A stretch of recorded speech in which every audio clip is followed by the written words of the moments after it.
जगण्याची आशा या मनाची भाषा, तू न बोलता ना ऐकता समजून घेना. स्वप्नांचे रंग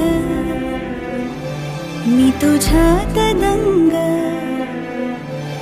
उरे बाकी काय तुझी साथ संग असताना. आकाशी चंद्र चांदण्या तोडून मी का आणल्या, मनाचा पाळणा करू बांधून घे जरा झुला. डोळ्यात तूच साजणी सुखाचा स्पर्श तू नवा. तुझ्या विना उरेना अर्थ जीवना.